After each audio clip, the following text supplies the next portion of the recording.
ঈদের সামনে কিন্তু ভাই অনেকে মনে করেন যে অনলাইন থেকে পণ্য মনে করেন যে কেনার জন্য ইনবক্স করে মেসেজ দেয়, বিভিন্ন গ্রুপে জয়েন হয়।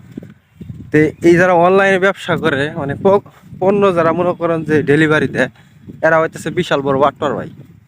এদের লগে দুই একটা কথা বলা যায় না। মনে করেন যে গতকালকে আমার এক বড় ভাই একটা পাঞ্জাবি অর্ডার দিছে, হে বেটা কইতেছে আপনি দুইটা পাঞ্জাবি অর্ডার দিচ্ছেন, দুইটা ডেলিভারি চার্জ নিয়ে চাইতেছে। ওরে ভাই তো আমার ফোন দিছে যে ভাই এই অবস্থা, আমি পাঞ্জাবি দিছি একটা অর্ডার, হে বেটা কইতেছে দুইটা অর্ডার দিছি। তো পরে গেলাম, যার পরে বেটা কইতেছে না আপনি দুইটা পাঞ্জাবি অর্ডার দিচ্ছেন। তা আমি কইতেছি ভাই তাহলে যেহেতু দুইটা অর্ডার দিছে আপনি আমার প্রুফটা দেখান, যে দুইটা অর্ডার দিছে এটা আবার দেখান, আমার প্রমাণ দেখান। তো বংশং শুরু করে দিচ্ছে, আর কোনো প্রমাণ দেখাতে পারে না।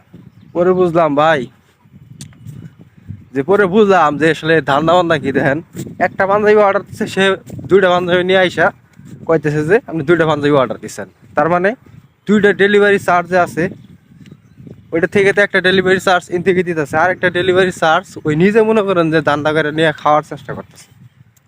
তো ভাই বাটপাড়ার কিন্তু দেশের অভাব নাই, এইসব বাটপাড়ার কাছ থেকে একটু দূরে থাকবেন। আর পণ্য যদি কিনেন ভালো কোনো পেজ থেকে, বিশ্বস্ত কোনো যদি কোনো জায়গায় রাস্তা পান যে বিশ্বাসী, ওদের কাছ থেকে নেবেন, ইনশাল্লাহ ঠকবেন না।